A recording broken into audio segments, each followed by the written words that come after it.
బాధ్యత కూడా మనపైనే ఉంది.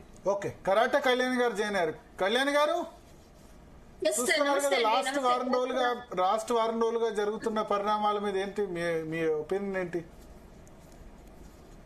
అంటే ఈ జరుగుతున్న పరిణామాల గురించి మాట్లాడడానికి అందరూ మాట్లాడుతున్నారు. ఇప్పుడు ఆవిడ చెప్పిన ప్రతి పాయింట్ తో నేను ఏకీభవిస్తాను.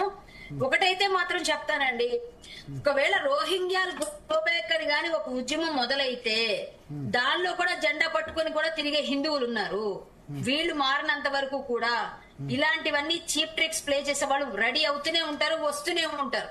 మన హిందువులే జెండా పట్టుకుంటారు వాళ్ళ తరపున కూడా వెళ్ళి. అలాంటి వాళ్ళు ఉన్నారు. ఇంకా ఎంత అమాయక హిందువులు ఉన్నంత వరకు వీళ్ళ ఉనికిని చాటుకోవడానికి వీళ్ళు చెయ్యనంత వరకు పని వాళ్ళందరూ కలిసి వీళ్ళ మీద ఆ ప్రభావం చూపిస్తూనే ఉంటారు. ఇప్పుడు జరుగుతుంది కూడా అదే. ఈ ఖాన్ గ్రేస్ ప్రభుత్వం ఏదైతే ఉందో ఈ ప్రభుత్వంలో కొంతమందిని రెడీ చేసి వాళ్ళని స్లీపర్ సెల్స్ లాగా వాడుకుంటూ వాళ్లతో పాటుగా చాప కింద నీరులాగా ఈ ఉద్యమాన్ని విస్తరింపజేసి వాళ్ళ ప్రభావం జనాల పైన ఉన్నట్టుగా చేసి వీళ్ళంతా కలిసి మన పైన పెత్తనం చెలాయించాలనుకుంటున్న కొంతమంది నాయకుల తాలూకా తొత్తులైన ఇప్పుడు ఎవరైతే శాంసన్ లాంటి వాళ్ళు, నేను అతని పేరు శ్యామ్ అని అసలు ఉచ్చరించిన అవసరమే లేదు, శాంసన్ లాంటి వాళ్ళందరూ కూడా ఇలాంటి పుట్టగొడుగుల్లా పుట్టుకొస్తూనే ఉంటారండి. వీళ్ళని మనందరం ఉమ్మేస్తే కొట్టుకుపోయే వాళ్ళు కూడా మన పైన పెత్తనం చెలాయించాలని చూస్తున్న ఈ రోజుల్లో మన మధ్య ఉన్న హిందువుల పైనే ఒకళ్ళ కులాల పైన పెట్టి మొత్తం అంతా కూడా మధ్యలో చిచ్చు పెట్టాలని చూసే ఇలాంటి వాళ్ళందరినీ కూడా ఎదుర్కోవడానికి ప్రతి ఒక్కరు సిద్ధంగా ఉండాలి. ఇదంతా ఒక కుట్ర జరుగుతుంది. ఆ కుట్రని మనం తెలుసుకోవాలి. ఖచ్చితంగా కొన్ని కులాల మధ్య అంటే హిందువులకే కొట్లాట్ల కుట్రలో భాగం ఇది.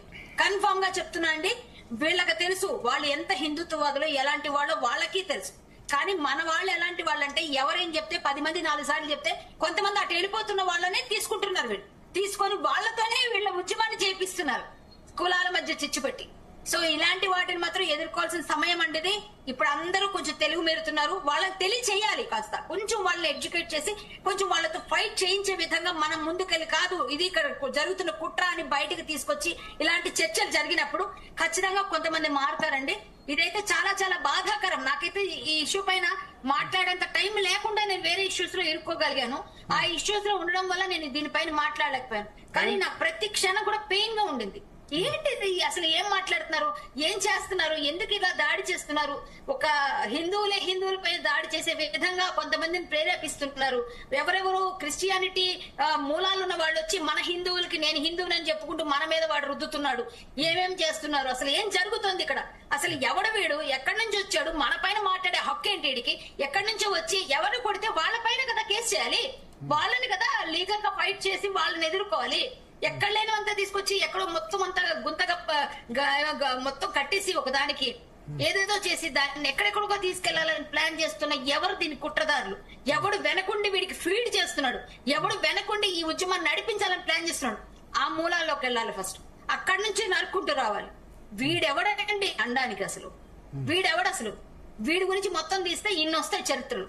అవన్నీ ఇస్తే అప్పుడు అర్థమవుతుంది. నిజంగా టైం దగ్గర పడింది అనుకుంటా, అందుకే బయటకు వచ్చాడు. ఇలాంటి పుత్రులు చాలా మంది వచ్చి చాలా మంది కనుమరుగైపోయి వెళ్ళిపోయారు. ఇక్కడ మాట్లాడితే హిందువులు కొట్టాట్లు పెట్టాలి, ఆ రిలీజన్ ఈ రిలీజన్ అని కలిపేసి మాట్లాడేసి కావాలని హిందువులనే ఈ కులం ఆ కులం అని తీసుకొచ్చి ఓట్లు చీల్చడానికి వాళ్ళలో వాళ్ళకి గొడవలు పెట్టడానికి వచ్చి ఏ ఒక్కడిని వదలరండి, పక్కాగా వదలం. నిజంగా చెప్తున్నా, మన వసుదైక కుటుంబకం అని మనం చెప్పుకుంటూ ఉంటాం. నిజంగా మనందరూ అదే భారతదేశం ఎంతో గర్వంగా చెప్పుకుంటాం. మనం ఇలాంటి వెధవుల వల్ల, ఇలాంటి వాళ్ళ వల్ల, ఇలాంటి వలసదారుల వల్ల, ఇలాంటి దొంగ పుత్రులు వచ్చిన తర్వాత ఇలాంటి వాళ్ళందరి వల్ల ఆ మేడం అన్నట్టుగా, ఇంతకు ముందు మౌనిక గారు అన్నట్టుగా ఇటలీ మాత దయ వల్ల వీళ్ళందరికీ పెంచి పోషిస్తున్న వాళ్ళందరూ ఉన్నంత వరకు ఎక్కడ ఏ రాష్ట్రంలో ఉన్నా కూడా వెలికి పట్టుకొని వీళ్ళందరూ తాట తీయాల్సిన సమయం అండి. ఇది ఒక విధంగా ముందుగానే మనకు తెలిసి గట్టిగా మనందరం నిలబడుతున్నాం కాబట్టి వాళ్ళకి కొరుకుడు పడట్లేదు. నిన్న మీరు మాట్లాడితేనే వాడికి మాటలు లేవు, నిన్న మాట్లాడితేనే వాడు చెప్పలేకపోయాడు సమాధానం. అలాంటి వాళ్ళందరి గురించి మనం అసలు పట్టించుకోవాల్సిన మనుషులు కాదండి. వాళ్ళకి కరెక్ట్ గా లీగల్ గా ఫైట్ చేసి చూపించాల్సిన సమయం వచ్చింది. కొన్ని లీగల్ పాయింట్స్ తీసుకొని వీళ్ళందరి మీద ఎక్కడెక్కడ ఎవరైతే కొట్టారో ఆయన దగ్గరికి వెళ్ళి ఆయనతో పట్టుకొని కేసు చేయించమని చెప్పండి. మేము కూడా ఒక వ్యక్తిని ఇట్లా చేయడం తప్పని అందరూ చెప్తారు. అంతవరకే ఉండాలి. దాన్ని అనుసుగా తీసుకొని ఇప్పుడు లంబాడీస్ ఉంటారు, వాళ్ళందరూ కూడా ఉన్నారు, ఎక్కడి నుంచి వచ్చిన వాళ్ళు, వలస వచ్చిన వాళ్ళు, ఇంకో కొంతమంది క్యాస్ట్లు ఉన్నాయి, ఇంకొన్ని క్యాస్ట్లు ఉన్నాయి, అవన్నిటిని కూడా గోబ్యాక్ అంటుంటే ఏమవుతారండి? దమ్ముంటే రోహింగ్యాలను చెప్పమనండి. ఇంకొక మాట చెప్తాను, నేను కాపాడిన పాకిస్తానీ యువకుడు వల్ల పడిన అమ్మాయి కూడా దళిత అమ్మాయి. మరి అమ్మాయి గురించి వీడు వచ్చి ఉద్యమం ఎందుకు చేయలేదు? వీడు వచ్చేందుకు మాట్లాడలేదు?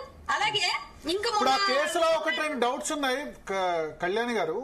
96 లో వాళ్ళు పాకిస్తాన్ నుంచి వచ్చారా? 96, 98 లో? 98 సార్, 98. ఎట్లా వచ్చారు అప్పుడు? అంటే 98 లో వాళ్ళ మదరు యాక్చువల్ గా అక్కడ ఒక 4 పిల్లలతో వచ్చేసిందండి పాకిస్తాన్ నుంచి ఇక్కడికి. 4 పిల్లలతో వచ్చిన తర్వాత ఆవిడ ఫస్ట్ ఎట్లా బార్డర్ దాటారా, లేకపోతే ఎట్లా లాహోర్ నుంచి బస్ లో వచ్చారా, లేకపోతే ఎలా వచ్చారన్నది నేను కనుక్కోలేదు, కానీ మొత్తానికి వాళ్ళు వచ్చేసారు. వాళ్ళ మదర్ అయితే పిల్లల్ని తీసుకుని ఫాదర్ పాకిస్తాన్, మదర్ ఇండియా, అందుకని ఈజీగా రాగలిగింది. కాదండి, వాళ్ళ ఫాదర్ పాకిస్తానీ, ఈమె ఇండియాలోనే ఉన్నారు. ఆవిడ ముందు పెళ్లి చేసుకుని పాకిస్తాన్ సిటిజన్ అయిపోయారు. 4 పిల్లలు కూడా పాకిస్తానీ సిటిజన్స్. తర్వాత ఇప్పుడు ఎవరైతే ఈవిడ మళ్ళీ ఇక్కడికి వచ్చిన తర్వాత టోలీ చౌకీలో ఎవరినో ఒక ఆయన మళ్ళీ ఇండియన్ ముస్లిం పెళ్లి చేసుకుని 2 పిల్లలకు అన్నది మళ్ళీ 6 మెంబర్స్ అన్నమాట ఆవిడ పిల్లలు ఇప్పుడు. అయితే ఈ 4 పిల్లలు కూడా వీడికి 18, 19 ఉన్నప్పుడు ఈ అమ్మాయిని పటాయించి ఈ అమ్మాయిని పెళ్లి చేసుకున్నాడు. ఆల్రెడీ అమ్మాయి డైవోర్స్డ్ అని తెలిసి అన్ని కన్సల్ట్ చేసి. కానీ వాడు ఎప్పుడైతే 18లో వాడికి పౌరసత్వం వచ్చింది, భారత పౌరసత్వం, 16లో ఈమెను పెళ్లి చేసుకున్నాడు. ఆ పెళ్లి చేసుకున్న మ్యారేజ్ సర్టిఫికెట్ లో కూడా ఈమెను పెళ్లి చేసుకున్నట్టు ఎక్కడా చూపించలేదు. నేను స్టూడెంట్ అని చెప్పాడు. ప్రీవియస్ నేషనాలిటీ అంటే పాకిస్తాన్ అనే చెప్పాడు వాడు. ప్రీవియస్ నేషనాలిటీ పాకిస్తాన్ అనే చూపించాడు, అందులో ఉంది, ఆ డాక్యుమెంట్ మనకు దొరికింది.